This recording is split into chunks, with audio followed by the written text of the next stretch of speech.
Der Maschinenbau sieht sich nach wie vor nahezu weltweit konfrontiert mit einem schwierigen politischen und wirtschaftlichen Umfeld. Deutschland macht hier leider keine Ausnahme.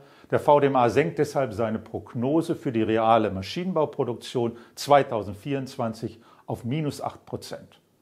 Für das kommende Jahr 2025 lautet die erstmalige Setzung -2%.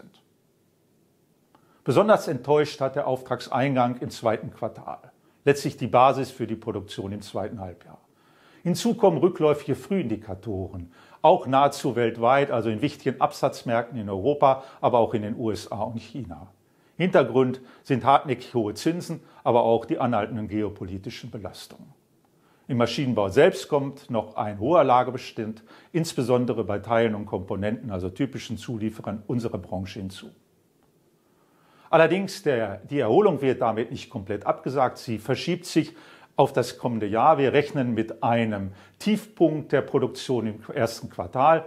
Die Zinsen sollten im weiteren Verlauf sinken und wir haben auch Wachstumsimpulse durch den Konsum, aber eben auch aufgrund der niedrigen Zinsen auf der Investitionsseite. Hiervon sollten wir profitieren können. Allerdings wird es nicht ausreichen, das gesamte nächste Jahr ins Positive zu ziehen. Wir müssen schlicht und einfach einen sogenannten statistischen Unterhang aus dem letzten Jahr aufholen. Wir brauchen eine Aufwärtsbewegung. Deshalb eben hier ein negatives Ergebnis auch für das nächste Jahr, allerdings mit einer positiven Tendenz.